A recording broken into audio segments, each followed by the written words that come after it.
Halos isang metrong taas na ginagawang drainage system sa ilang bahagi ng Dagupan City, inalamahan ng ilang residente at negosyante.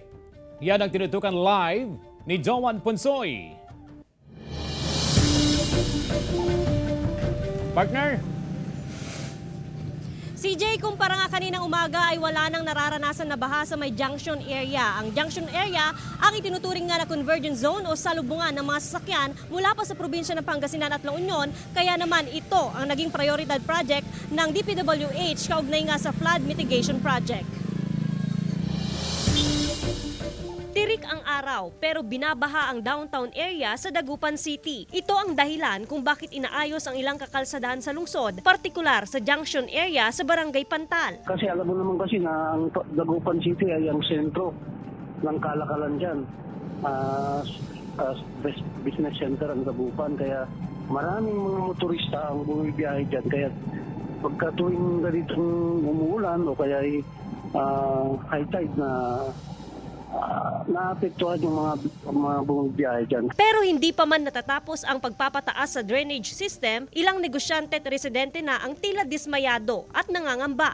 Nasa 0.95 meters o halos isang metro nga itong taas ng drainage system sa may sinasaayos na kalsada dito sa lungsod ng Dagupan. Kung titignan natin, halos abot na nito itong ang bintana ng mga sasakyan. Ngayon, upang makatawid naman itong mga residente patungo sa kabilang lugar o mga establishmento, meron itong mga improvised na hagdan. Gaya na lamang nito na ginagamit nga ng mga residente at maging itong mga mamimili. Baka raw kasi mas lalong bahain ang kanilang lugar na dulot ng pagpapataas ng drainage system. Sigurado na dito tatakbo ang tubig sa baba eh. Obserbahan pa namin kung anong mangyayari diyan pagka nag-high tide at saka nagsabay ang ulan.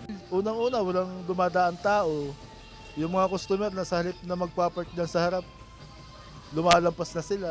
Pero ayon sa DPWH, dinisenyo ang drainage system upang doon na rin ibagsak ang tubig na maiipon sa mga establishmento o kabahayan. Kung mapapansin niyo, yung drainage natin ay maluwang at saka malalim na. Ang purpose natin dito, yung mga establishmento na maapektuhan kung sakasakali, ay pwede nilang i-drain yung kanilang mga tubig baha, tubig ulan o ano pa man na maaaring makaapekto sa kanilang establishmento para dumaloy dyan sa gagawin ng drainage na yan. Dumaan din daw sa pagpupulong ang flood mitigation project kung saan naimbitahan ang mga negosyante maging ang mga residente. CJ, sa katunayan, 8 raw itong nakalinya na proyekto ng DPWH kaugnay nga sa road racing at saka drainage widening.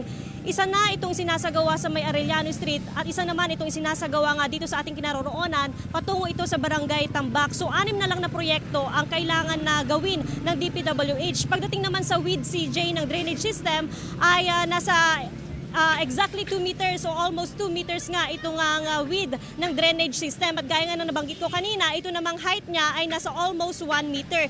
Para lang ma-visualize ng ating mga kapuso itong taas ng elevation nga o itong taas nga na drainage system, kung makikita yung tricycle doon CJ o yung garong doon, may kukumpara itong taas nga ng drainage system na ginagawa ngayon dito sa ating kinaroroonan.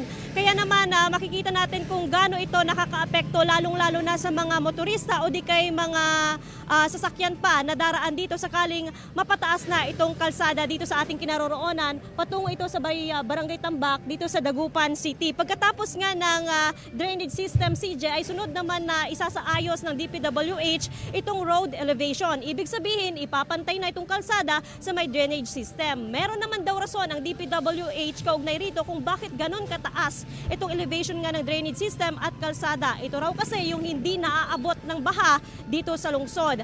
Inaasahan din CJ na ngayong taon ay umpisa na rin itong mga proyekto sa 6 pa na mga gagawin nga na road racing at drainage widening dito sa lungsod. CJ? Maraming salamat partner, Joan Ponsoy.